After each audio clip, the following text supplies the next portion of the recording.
দেখুন, পশ্চিমবঙ্গের রাজনৈতিক ইতিহাসে রাজ্য বনাম রাজ্যপালের সংঘাত কিন্তু কম হয়নি। যুক্তফ্রন্টের সময় ধরমবীরের আমলে একেবারে তুঙ্গে উঠেছিল। এপি শর্মার বিরুদ্ধে বামপন্থীরা রাস্তায় নেমেছিলেন। বিডি পাণ্ডে, কালকেই বলছিলাম, বামপন্থীরা স্লোগান তুলতেন বাংলা দমন পাণ্ডে। সিঙ্গুর নন্দীগ্রাম পরবর্তী সময় গোপালকৃষ্ণ গান্ধীকে তৃণমূলের পতাকা ধরার পরামর্শ দিয়েছিলেন সিপিএমের এক কেন্দ্রীয় কমিটির সদস্য।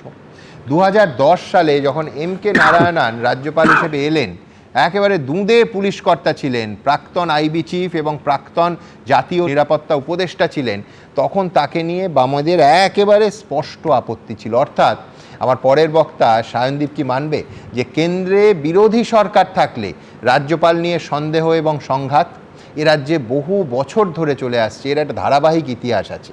সায়নদীপ, আমার প্রথম কথা হলো যে রবি উদয়ের কথা বলছিলেন, রবি উদয়ের সাথে গণতন্ত্রের অস্ত্র যাবে কিনা এটাই আমার কাছে প্রধান আশঙ্কার জায়গা।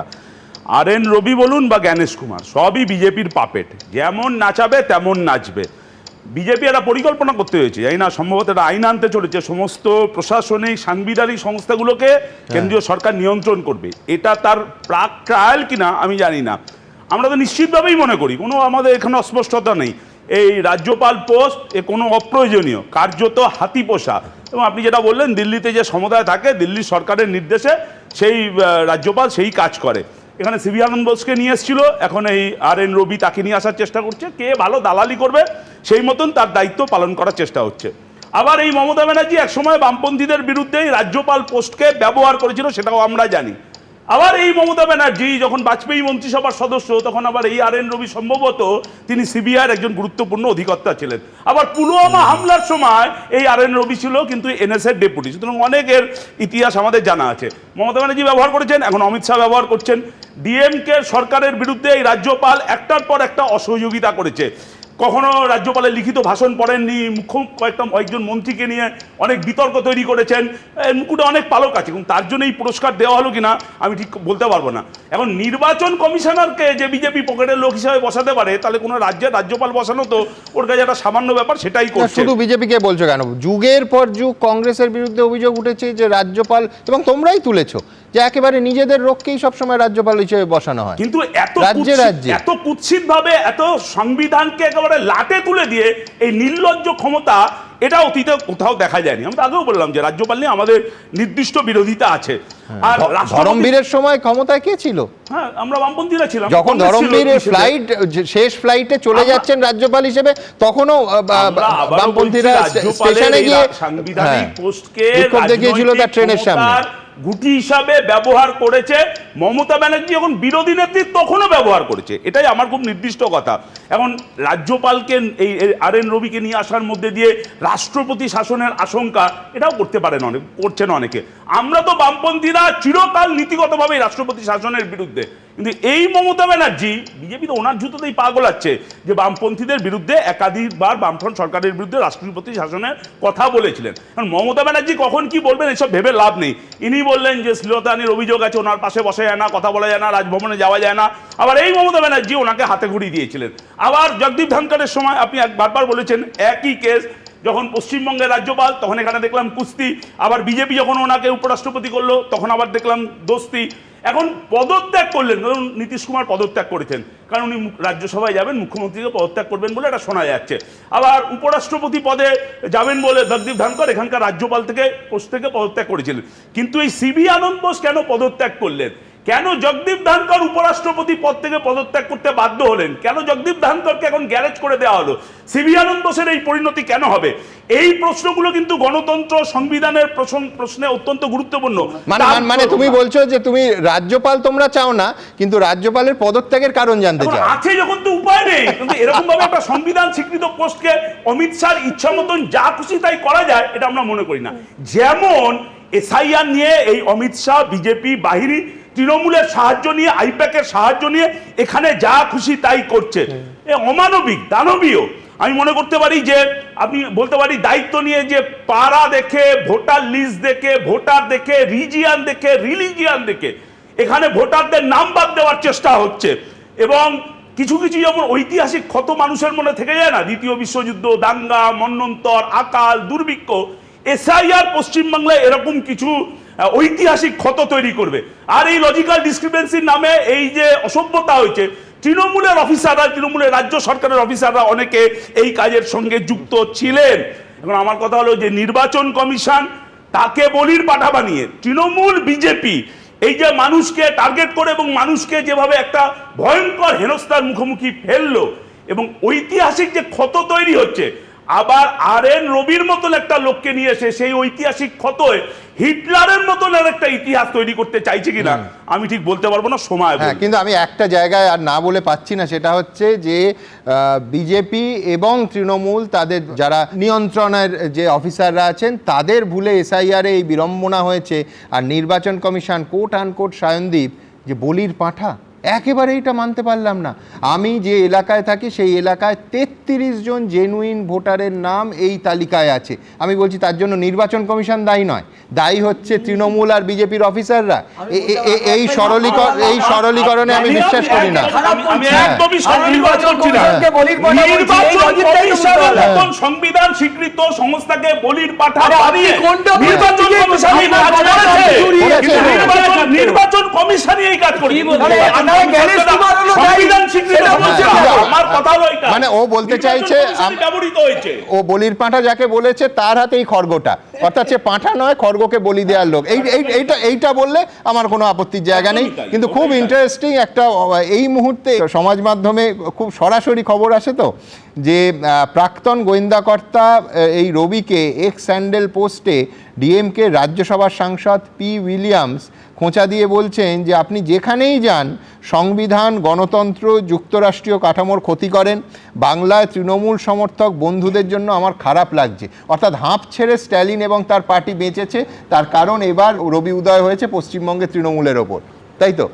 দেখুন, এটা ডিএমকের বক্তব্য, কারণ আপনাকে মনে রাখতে হবে এই ভারতবর্ষে যারা সমস্ত একত্রিত গোষ্ঠী দেশ বিরোধী তারা তো একই ভাষায় কথা বলবে, একই ল্যাঙ্গুয়েজে কথা বলবে। ও বিজেপি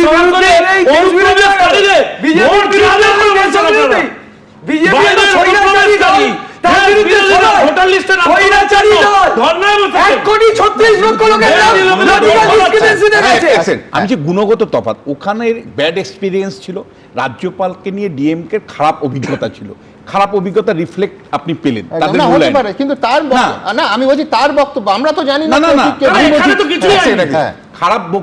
খারাপ অভিজ্ঞতাটা মানে DMK এর একজন নেতা জানিয়েছে।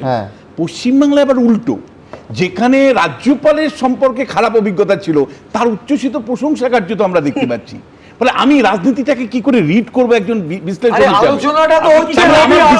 একটা জায়গাতে আমি বলছি এই রাজ্যপাল মানে যে রাজ্যপাল ছিলেন তিনি এমন কিছু অ্যাডভান্টেজ তৃণমূলকে দিচ্ছিলেন, মমতা বন্দ্যোপাধ্যায়কে এমন কিছু অ্যাডভান্টেজ এই আনন্দ দিচ্ছিলেন যার ফলে ওকে রক্ষা করাটা কিন্তু খুব একটা দায়ের মধ্যে ছিল মমতা বন্দ্যোপাধ্যায়ের।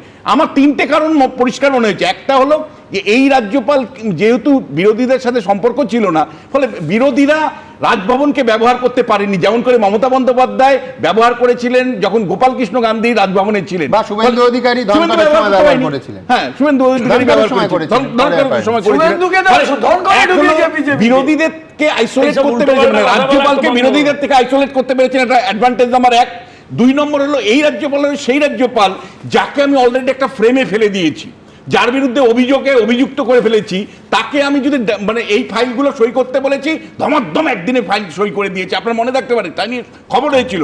তৃতীয় যেটা, সেটা হলো যদি আমার প্রয়োজন হয় নির্বাচনের সময় একেই ব্যবহার করব, যে বিজেপি কেমন, এই আনন্দ বোস যেমন।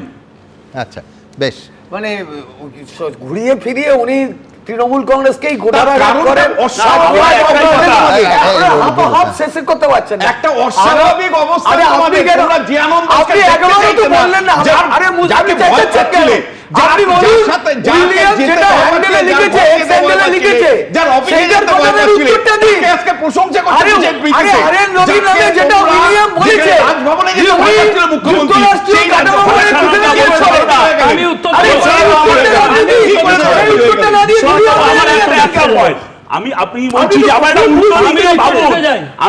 আমি উল্টো দিক দিয়ে ভাবুন, এই RN রবির সঙ্গে কিন্তু আমাদের রাজ্যের মুখ্যমন্ত্রীর একটা পূর্ব পরিচয় রয়েছে, কেন্দ্রের সরকার এই সিবি আনন্দ বোসকে পাঠালো, আর আপনি এখন বলছেন যে তার সঙ্গে নতুন করে সম্পর্কের রসায়ন মুখ্যমন্ত্রীর তৈরি হয়ে গেল।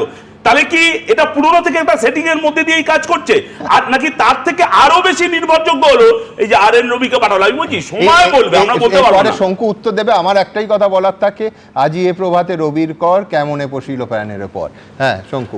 না, আমার কথা হচ্ছে রবির কর কোন দিকে কাকে? সাধারণত সাংবিধানিক শিষ্টাচারের মধ্যে এটা পড়ে যে একজন নতুন রাজ্যপাল আসবেন এবং তাকে সরকার ওয়েলকাম করবে।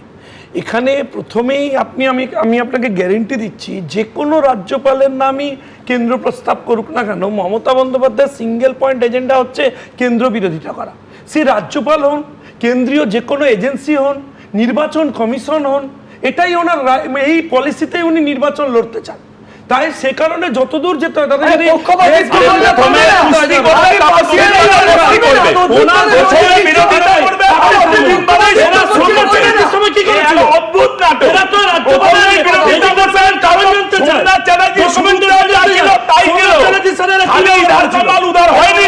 যদি প্রথমে বিরোধিতা হবেন, জগদীপ ধনখড় একই কেস সিবি আনন্দের সাথে নাটক কতদিন চলবে? আমার বক্তব্য হচ্ছে, আমি অনুরোধ করব তৃণমূল কংগ্রেসকে যে আজকে মাননীয় রাজ্যপাল তার শারীরিক অসুস্থতার কারণে আজকে রেজিগনেশন দিয়েছেন, সেটা অ্যাকসেপ্টেড হয়েছে। আমরাও উদ্বিগ্ন তার শারীরিক বিষয় নিয়ে। তাই উইদাউট পেপার একটা লোক অসুস্থ, তৃণমূল কংগ্রেস কি বলছে?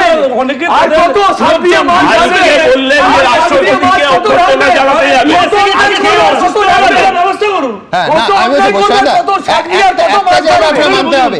কয়েক মাস আগে জগদীপ মার্জনা করবেন, সিবি আনন্দ বোস যখন অসুস্থ হয়েছিলেন, কমান্ড হাসপাতালে ভর্তি ছিলেন, মমতা বন্দ্যোপাধ্যায় দেখতে গেছিলেন। আজকে ডেটে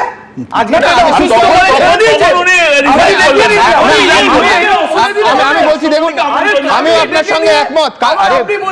বৈষ্ণবদা, আমি তো একমত। কালকে তো 1 ঘন্টার অনুষ্ঠান আমরা করেছি যে এই হঠাৎ পরিবর্তন নিঃসন্দেহে প্রশ্ন তোলে, কিন্তু পাশাপাশি উনি এখন সুস্থ সেই কাগজ আপনারা দেখান।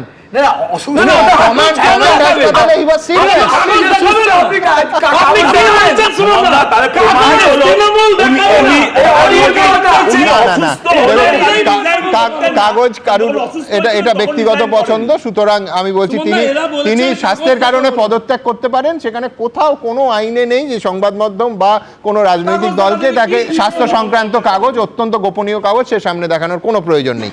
এবিপি আনন্দ, এগিয়ে থাকে, এগিয়ে রাখে।